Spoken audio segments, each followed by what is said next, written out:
Welcome to Out of My Mouth, the program where raw thoughts meet unfiltered conversations. Join us as we dive into the depths of human experience, where we share stories, perspectives, and insights that just might challenge the status quo. Get ready to laugh, cry, and ponder the world around you like never before. This is Out of My Mouth.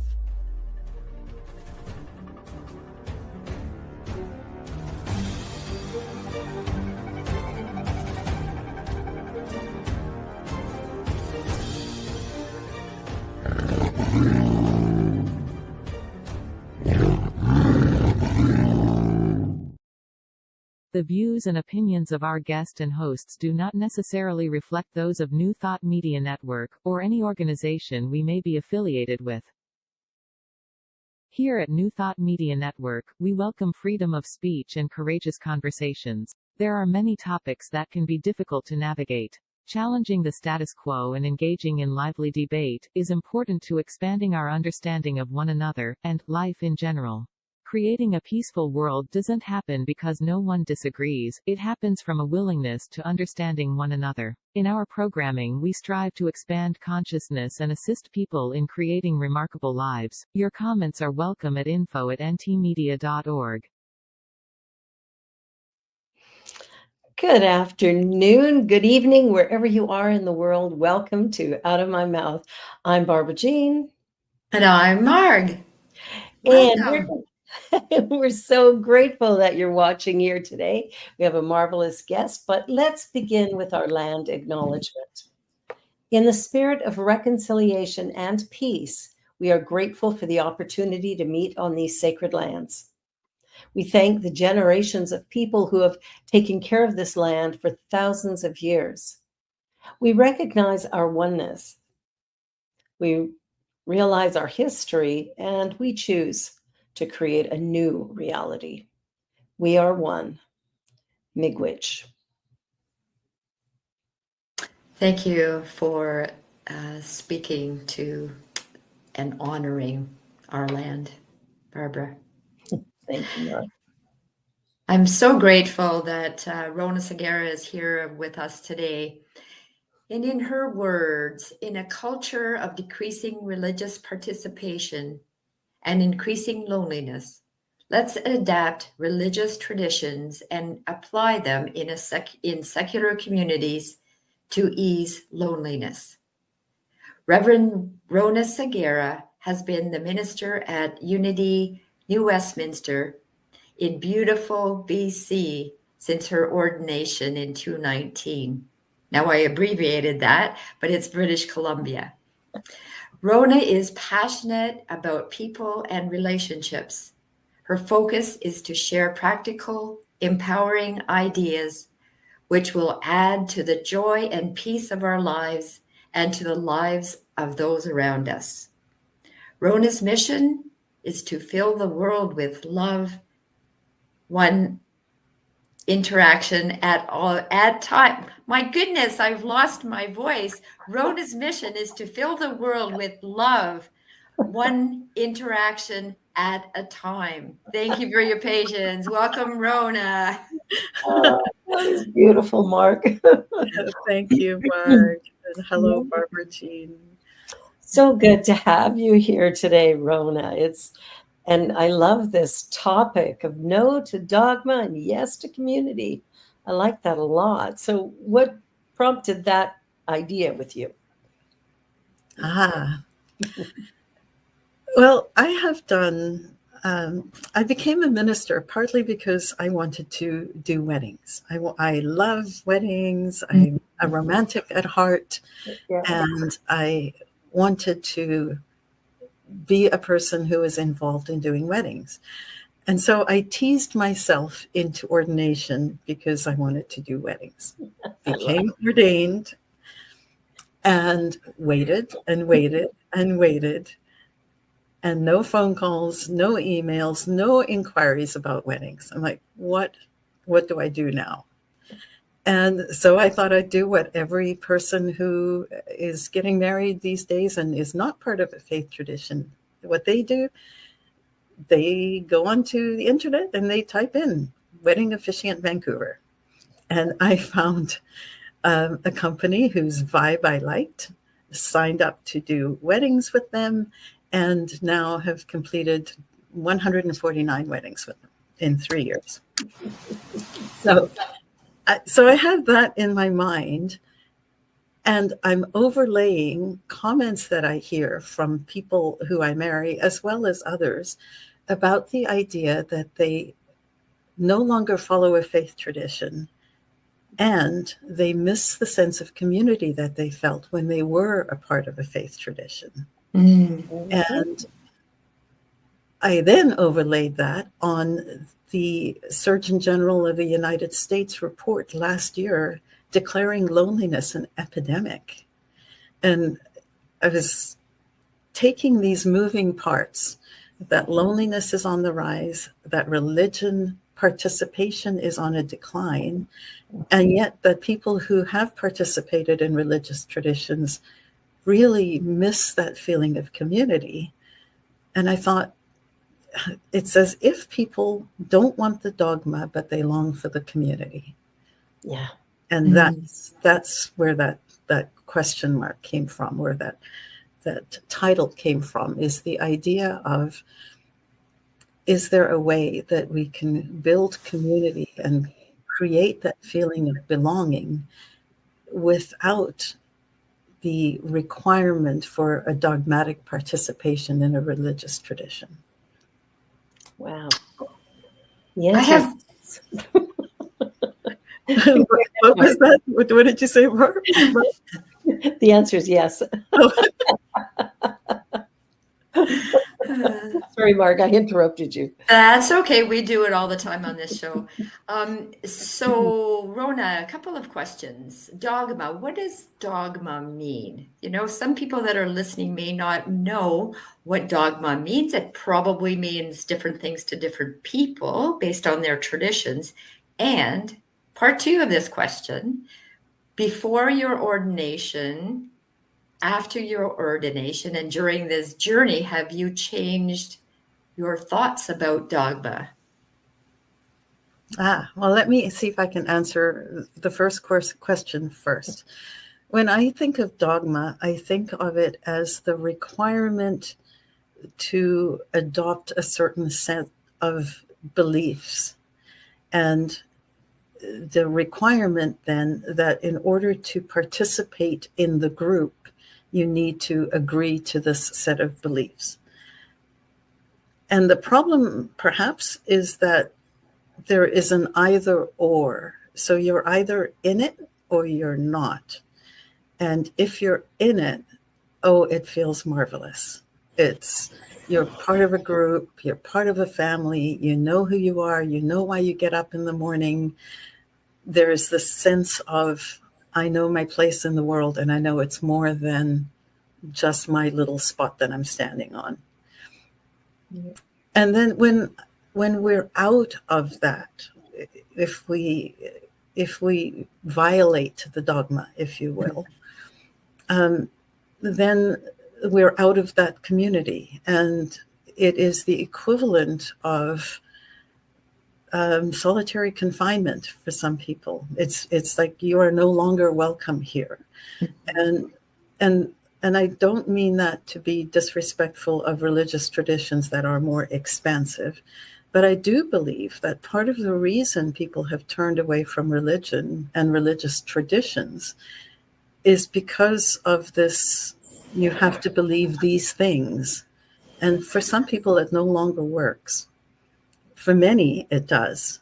And if it's something that uplifts you and provides a strong foundation for you and makes you feel as if you have some meaning on the planet, then that, if it works for you, that's wonderful. Yeah.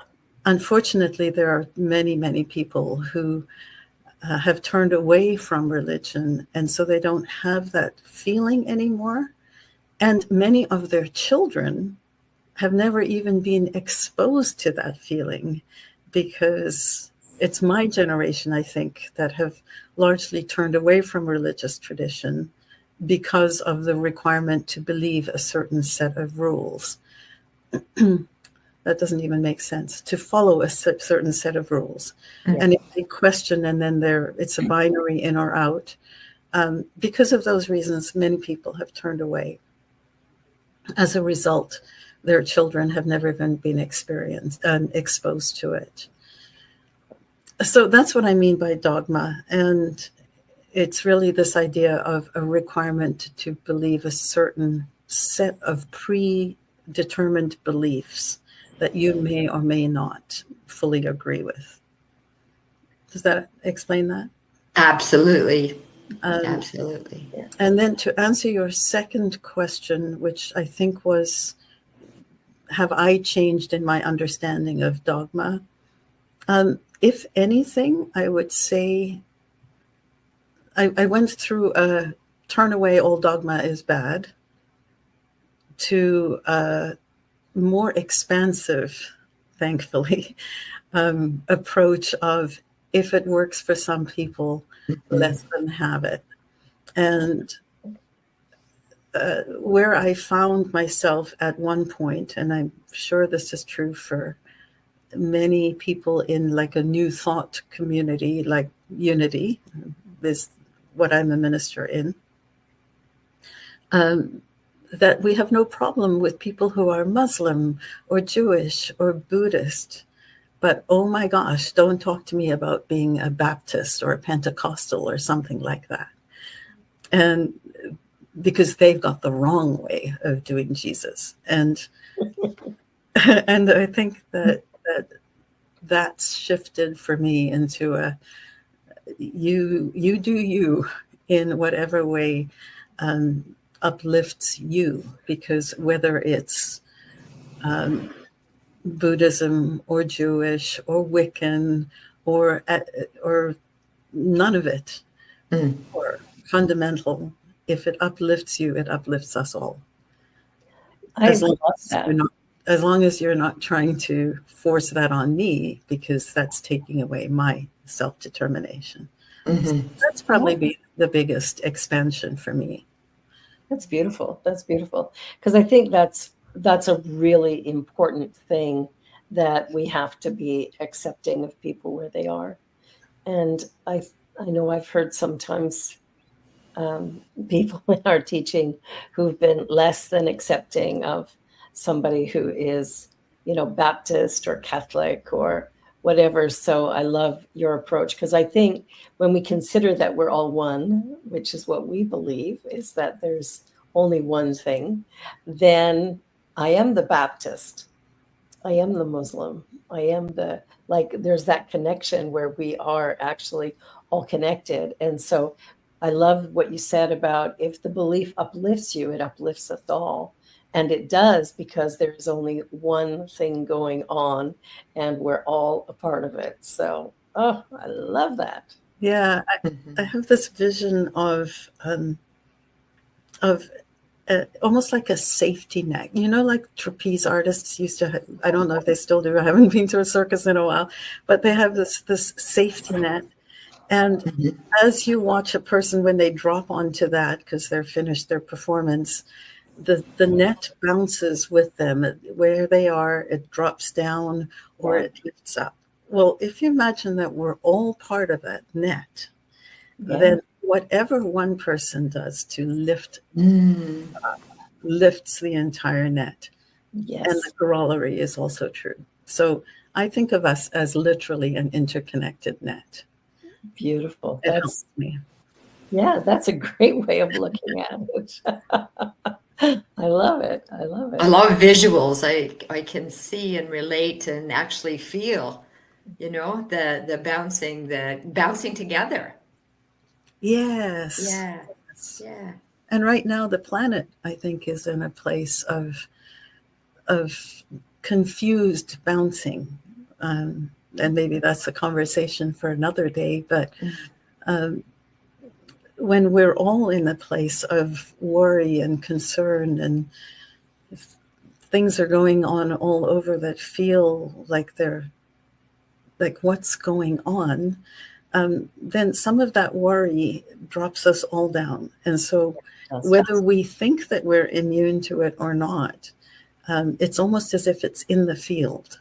And so it would be helpful for us all, I think, to be aware that that is so, and that even though we may think that we have, that we don't care about things happening in various places, and that we, don't watch news or whatever it might be, that regardless, we're part of that same energy system, and so we are part of it.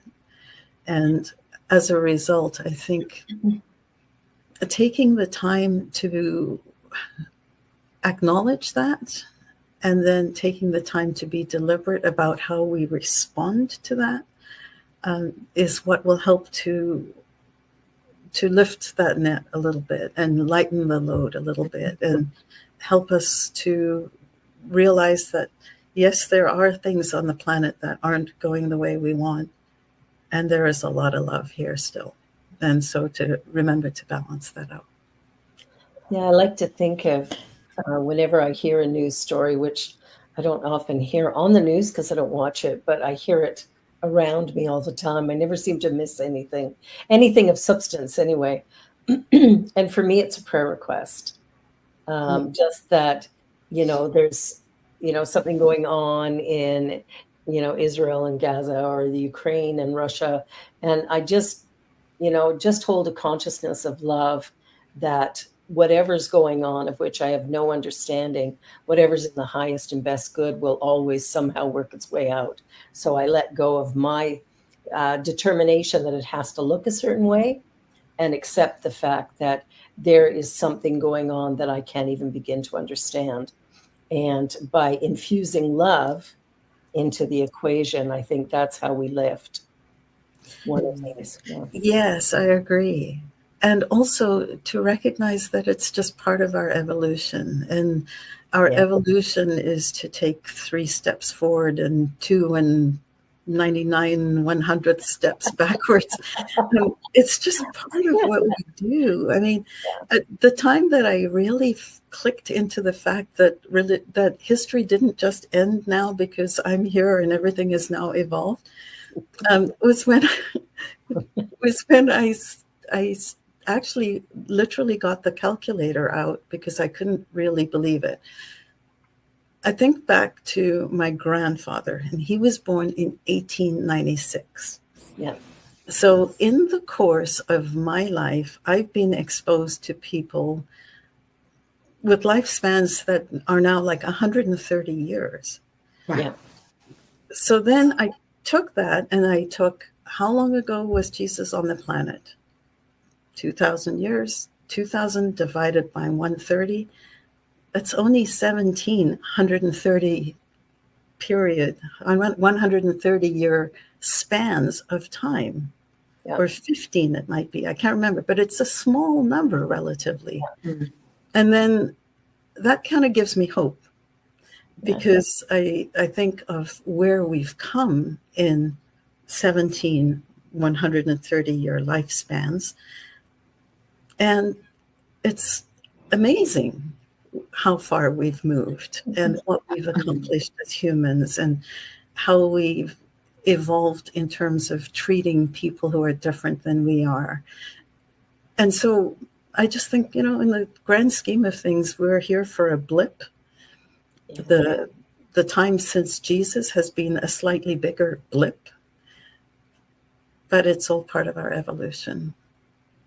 I like that. And I think that, I always think that we're here to live. And the only time we're fully present in that is the now moment.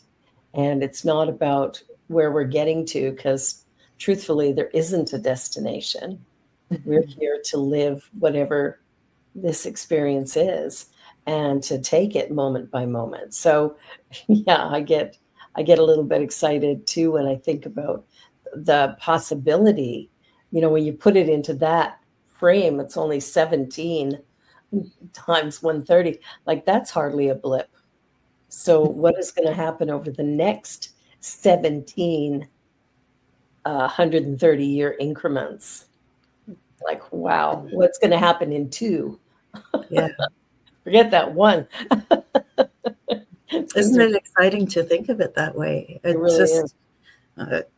It's like, oh, this is, so what we're going through now, it's just part of our humanness.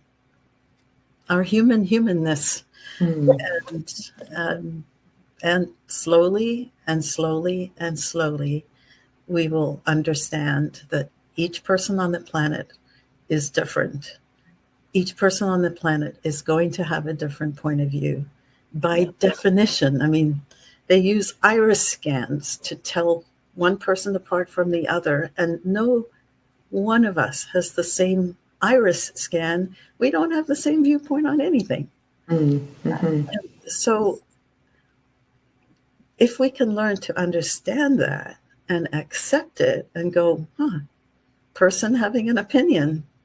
Oh, person having an opinion. Doesn't have to be mine. Don't have to agree. Don't have to impose. That's the beginning of where I think we can move to a place of true peace. I love that. Oh, that's tough. Yeah. Somebody's opinion. Oh, that's not mine. Oh, my goodness. Rhona, you said something a minute ago that reminded me of what we say can have an impact on someone else. You never know what words, actions that a person can do that can have a ripple effect in this world, which brought me to your series on the Beatles. Now, how long ago were those words sung? What was the intent behind those profound words that are sung by the Beatles? Yes. Oh my goodness, that speaks volumes to me on what effect we can have on other people without even knowing it. Was it their intention? It's a really great question. The wisdom endures time, and wisdom, the wisdom of the Beatles, and the thing that made them so special was not just their music. It was the fact that they spoke to the human condition in so many ways, other than boy meets girl, boy loves girl, let's get together forever, which I think I may be kind of simplifying things too much, but largely that's what the music used to be before. But these guys spoke about loneliness and revolution and like serious stuff. And they peppered in boy meets girl and so on, which was great because it's all love. But by throwing in these more complicated questions and then showing us in some ways with their lyrics the wisdom of how we might navigate things like change, the song Revolution is profound. They give us little roadmaps that work as effectively today as they did in the 1960s. Yeah, that's beautiful. And it's interesting how when you're, talking about the longevity of music that really speaks to the human condition, I thought immediately of Amazing Grace, which is also a song that has endured, but because of I think the message of that song, the reason it was written, and the sound of the music itself, I think has provided that opportunity for longevity. I mean, I remember as a teenager, it was on a rock and roll station. Can't remember. It's probably Elvis Presley, wasn't it? I don't think it was Elvis. This was, I know Elvis did it for sure, but no, this was in the probably 70, maybe 71. And it was a rock version like, at the time of heavy metal and all that. It wasn't a heavy metal song, but it was on one of those radio stations that would play that kind of music. And I can't remember who did it, but I'll have to research that, because that astounded me that that song could make it to mainstream teenagers, at that time. And of course, it's still a strong song in Christian faith, but it's also strong for other people as well. Just that idea of grace, which is such a beautiful idea. Yeah, the idea of grace is just that universal, unquestioning compassion. I think it was Carl Rogers who defined love as unconditional positive regard. And the idea being that we approach from a point of view of optimism, and sort of this, Margaret, I spoke about it before, this generosity of spirit that says, I'm going to assume a good intention in whatever you're doing, whether or not I agree with it or not. And grace is the underpinning foundation of that idea, or maybe you consider it an umbrella of that idea of, it's just like this, I am willing to give you space to be who you are, through all the good, all the not so good, the misery that you sometimes behave like, as well as the joy that you behave like, and the decisions that you make, and just be okay with it all. I think that's what grace is. It's like forgiveness on steroids. I love that. Well, we're at the halfway point, or pretty close to it. So we're going to take a commercial break. You're watching Out of My Mouth here on the New Thought Media Network. And our guest, Reverend Rhona Segarra, is here. And we are excited to continue this conversation. So don't go away. We'll be back in just a minute.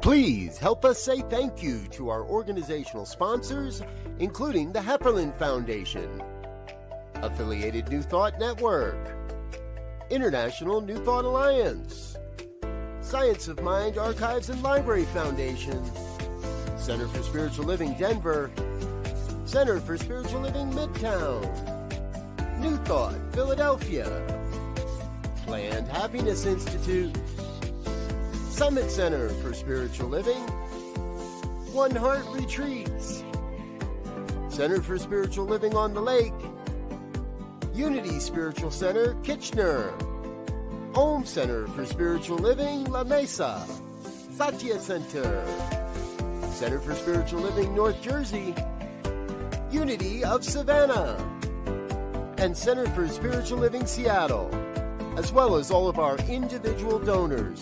Thank you for making New Thought Media Network a place to be.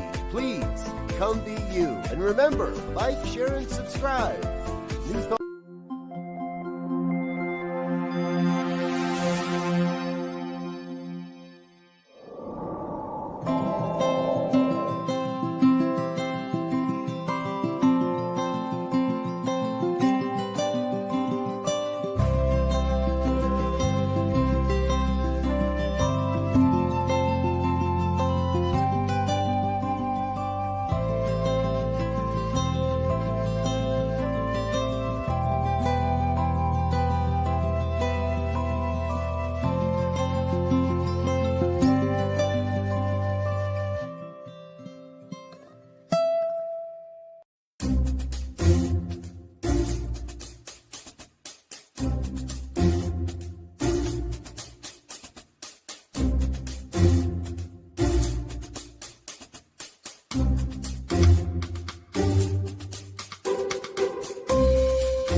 And we're back.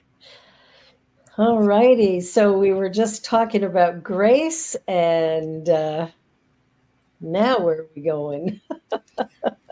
In the commercial, I remembered that I had been told many years ago that Amazing Grace could be played on just the 5 black notes of the piano. And so I looked that up, and it is so. It was written by someone who had been a slave trader and then became a minister. And so he wrote the lyrics. He wrote the lyrics, and then the music came several years later. Well, the music came out of the belly of that ship. Did it? Yeah. So I can't remember but there's a video on YouTube about, Amazing Grace, Only the Black Notes. And he talks about the song that the slaves were probably singing or humming or chanting, the spiritual and that is the music that actually is in the back of Amazing Grace. Isn't that a great story? Yeah. I imagine it's accurate. I don't really know.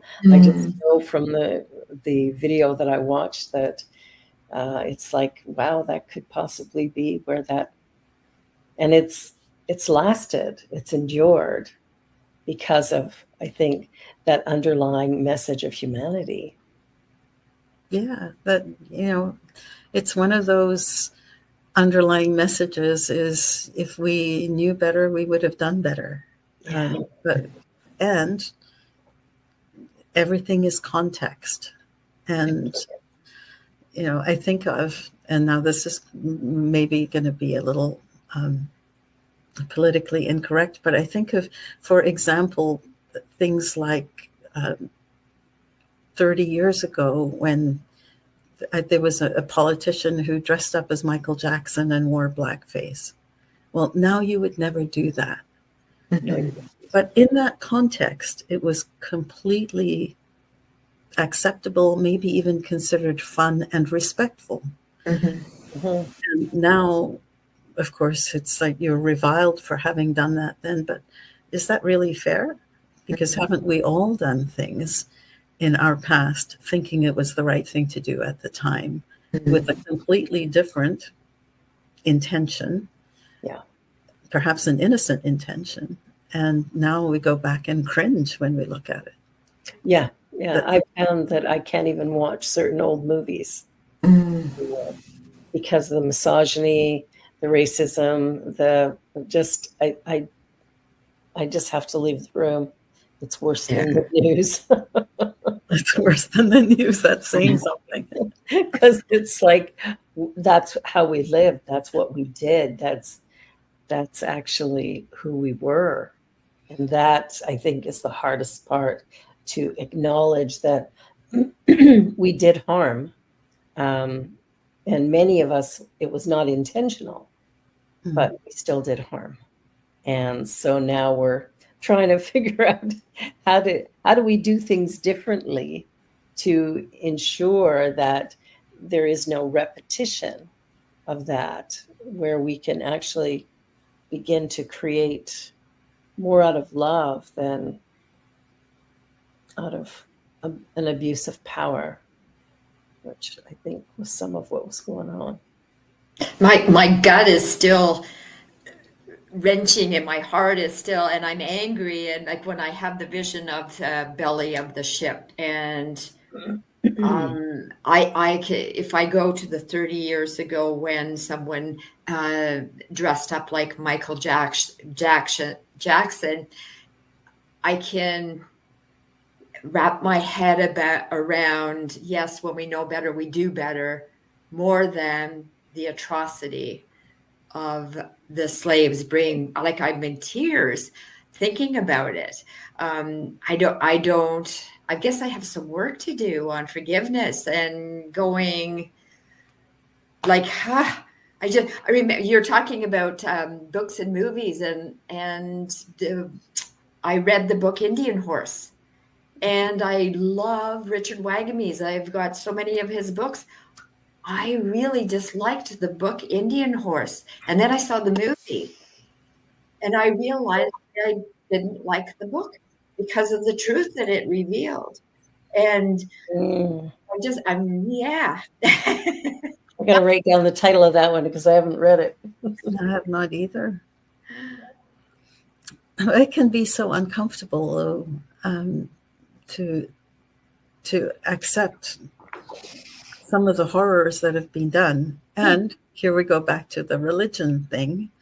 Some of it done in the name of religion. And so even that, the word grace, now that we've spoken about it, keeps coming to my mind, Mark. And I'm not sure that it needs to be work on forgiveness. It's just a journey. And you don't have to do it. It's just a journey. And it doesn't have to be work. It's just an opportunity to consider being more open to the context. Wish we didn't do it, and it was done. And how do I want to see myself and the people I know and the people I love treated in the future, and how can I be a part of that? And be heart sore anyway, because it freaking hurts to imagine that people did that to people. The dehumanization of people is the number one thing that we do when we insist on our own right way in any way. And that goes for all of the war of today, all of the wars of yesterday, and all of the wars of tomorrow. And the bullying that's going on. Because bullying also requires, a certain idea that this person is less than. And so I'm going to do mean things to this other person because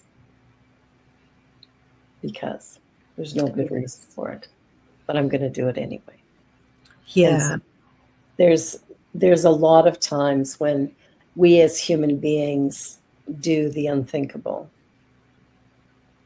And later when we reflect on it, go, whoa, wish I hadn't done that. Mm-hmm. Yeah, it's an unfortunate part of our humanness is this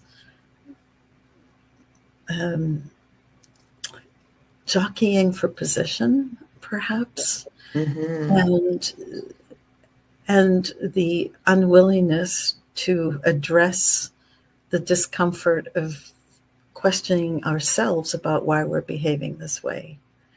Because even a bully, at their core, are really just longing for someone to hug them. Oh, absolutely. And absolutely, yeah.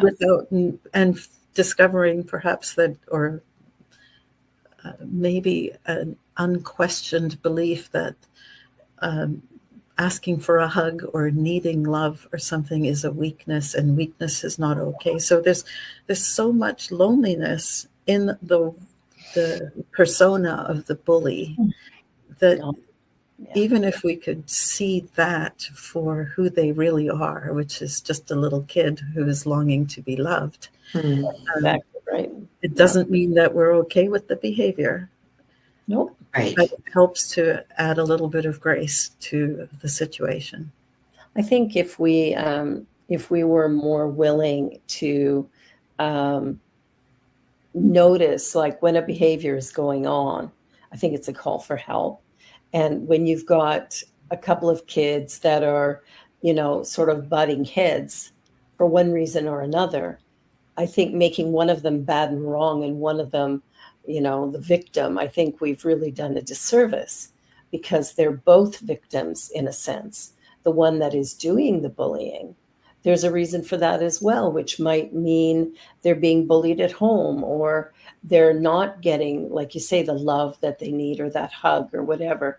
And so they're acting out and fighting against what they deem as maybe somebody who is getting that, rather than, who they are. So I think there's a lot of depth when we sit back and go, how do we take this to a deeper place I think we have to look at everything and realize too that every person is generally doing what they believe, right? What they believe to be the right and perfect thing in that moment. So whether we're looking at Putin or Hamas or whatever we're looking at, there's an idea in there that somehow I'm doing something for myself or for others. And it's hard for the rest of us to really, like Cheryl just said in the chat, hurt people. Yeah. So I think there's a whole new way of looking at all of this. This stuff is coming to a place of love for every heart. Yes, and it's one of those say yes to the person and no to the behavior. Exactly. It's all those things are true, and sometimes the behavior, because it's harming someone else, that's not okay. Exactly. So whenever we're in that place of we are right, WAR, war, it is, as you say, a place where you have this either or a winner or a loser. Yeah. And there's no space then for let's have a genuine understanding that I have preferences, you have preferences. We both actually have a right to them. Exactly. We both have a right to a certain amount of space, whatever that might look like. Yeah. And how can we navigate that? As opposed to whether it's a bullying on a schoolyard scale or a bullying on a nation to nation scale, the principles are the same. It's like you're dumb, I'm right, and there is no discussion, and you don't deserve to be here. And it's complicated. It is. And at the same time, it's actually quite simple, which is we're all here. We're all in the soup together. How do we make it into something that tastes good for everybody? There you go. The intergenerational pictures that the intergenerational harm that we're doing right now on the planet, though, is a concern for me. We have children who are innocent of anything except being alive, who are now struggling without parents and without homes and without all of the foundations that one would think are necessary for life, certainly for full and abundant living. And those children are going to have their own harms to deal with as they grow. And this is, I think, the reason Jesus said it's not even enough to go from an eye for an eye, for an eye for an eye. You have to turn the other cheek. We have to see things differently than how they are now, because the old law was, and you took an eye, I'm going to take your family. Yeah. Then the law moved to an eye for an eye, like a retribution that sort of made sense. There's a name for it now. I can't remember what it's called, but it's like a reciprocal response, I think is what they would say. Yeah. And yet his teaching was, don't even do that, because it still creates harm. Where there's harm, hurt people. We have to move. At some point, humanity has to learn that we have to move from hurting each other. Absolutely. So, Rhona, you said you started your journey because you were interested in performing weddings.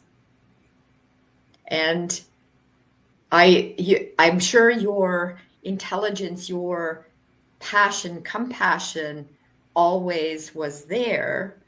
And I wonder if going through your studies, if you developed more skills. And I'm just so grateful that you went beyond becoming a person who does weddings, is what I'm trying to say. Oh, thank you, Mark. Yeah. You know, I think, thank you. I think the idea of becoming ordained just felt like it was too big, too holy, too much of a who are you to be a minister. And so I think it was my way of sneaking into the ordination. Does that make sense at all? And when I came close to like the final step of becoming ordained, or putting my application in to be ordained, I had this massive, like, what right do you have? And I called a friend of mine in Denver, actually in Colorado, and I said, talk me off the ledge here. Like, I'm like in that place. And she said, you're just upper limiting. It's okay. It's just normal.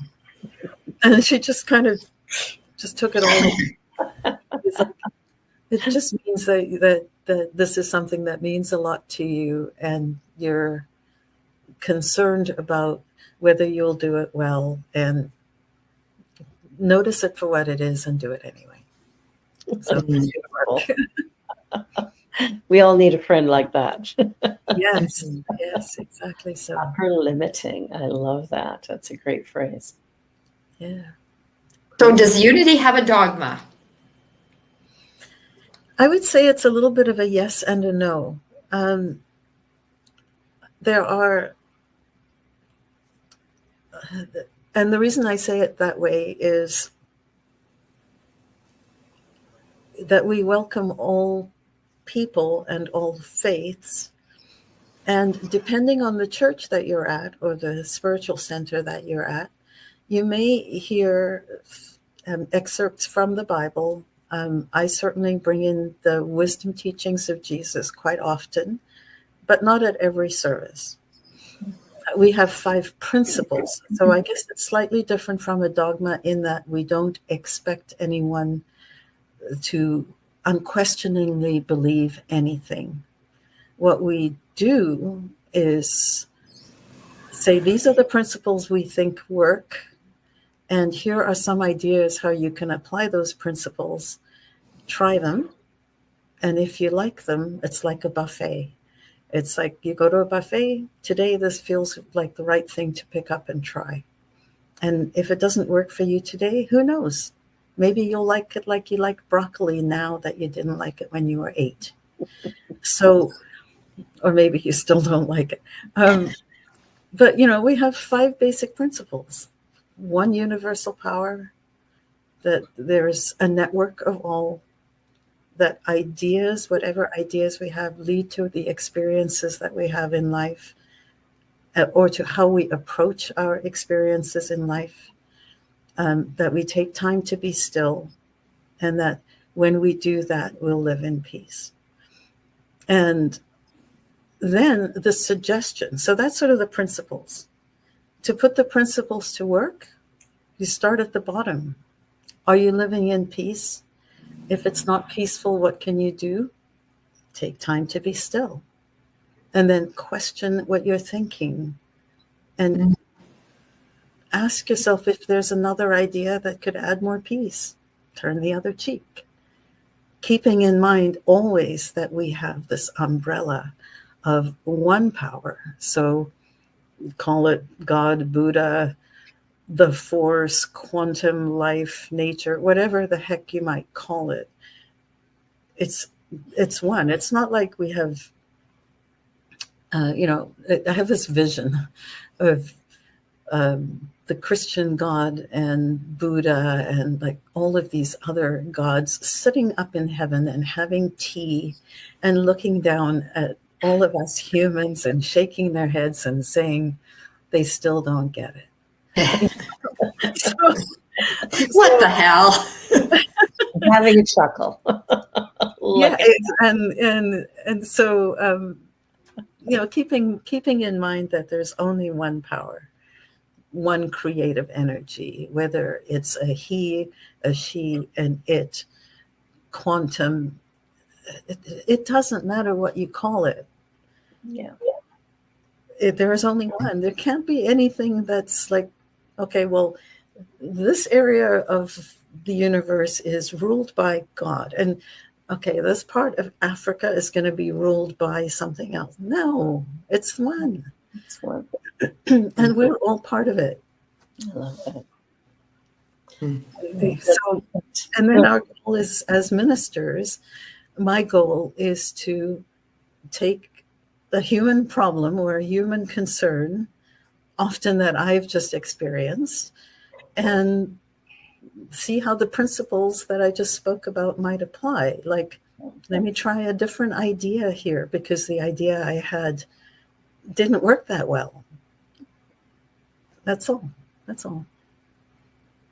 Yeah, the minute we begin to look at something from a new perspective, it changes it dramatically. And it's so powerful to begin to, somebody was on our show, this one or the other one, I can't really remember at the moment. It was this show because it was, oh shoot, his name just left my mind. Anyway, he talked about when he came out to his parents, and before he did, he sat with himself and went, so what if they fully accept me? Awesome. And what if they don't? Well, that's their choice. And he spoke about it that way. Paul Hasselbeck. And he talked about, I had to, before I even went into the conversation, I needed to be right here, like just to be able to go, here's what I'm saying and doing, but I don't know how they're going to react, but I get to choose how I react. And the fact that he sat back and went, however they decide, that's their choice. And I let them have their ability to choose. And I thought, wow, if more people would approach things like that, wouldn't that make a difference? It sure would. Mm-hmm. It sure would. It can be frightening. Oh, absolutely. Absolutely. Well, the biggest, other than the death penalty, the most damning thing that we can do to another human is to turn them away. That's why solitary confinement is so serious of a thing that they do in prisons. It's why at school, especially in England, for a time, it was like you go sit in the corner and wear the dunce's cap and no one is allowed to talk to you. And they had a name for it. It was called Coventry. Like everyone had to turn their back on you. And so one of our deepest fears is to be rejected by the people we care about.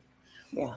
And it's a very valid fear, which comes from, the times of caveman times where it was literally dangerous to be on your own and without the protection of the tribe. And we need connection with each other. Yeah, absolutely. Yeah. So it's a lot of risk when people say, no, I can't live with you anymore, or no, I'm not, I disagree with your lifestyle so much that I'm cutting you out of my life. There's a lot of risk. and that seems to be happening a bit in the US over this election. Like there's a lot of people who are really, becoming hateful of other people that they know because they have differing political stands. And that's wild. Like that just blows me away. Yeah. with that, I often think about the words of Barack Obama, who said, if I watched Fox News, I wouldn't vote for me either. And it was just such a reminder that we make our decisions based on what we're exposed to. Exactly. And frankly, technology has moved at a pace that we don't even, it's like trying to get out of the water when the surf is pulling you back. We can't even get our footing enough to take a break and a breath to understand that and the implications of it and how to respond to it. If you watch, doesn't matter which network you're on, you watch CNN and I do, it's very anti one way and pro another. Yeah. And if it's the other, Fox News is going to be completely different and anti both. Now, I believe that there is a false equivalency if we say that the two are equally dangerous. But one of these things is not like the other. So that's what I mean by that. But the premise, though, still holds, is that how balanced are we? During the pandemic, and now even periodically, I will look at the CNN app and take these are the 10 things that are the top of theirs. And then I'll take the Fox News app and look, or I go onto their website and this is the top 10 things. Yeah. You wouldn't believe you were in the same country. You wouldn't believe that you were talking about the same thing. They are that different. Like maybe by about point number 7, you'll find something that's common to both. Wow. People make their decisions based on how much on what they're being told. And unfortunately, it's really hard to get through that. And what we're being told isn't necessarily what's truly happening. Yeah. Oh, thank you so much for being here. We're at the end of our time, but I would like to take this last minute, if you can give us one point that you think people should really take away from our conversation today. What would be the most important thing? I think the idea of grace, grace under pressure, grace in judgment, grace in self-judgment, the idea of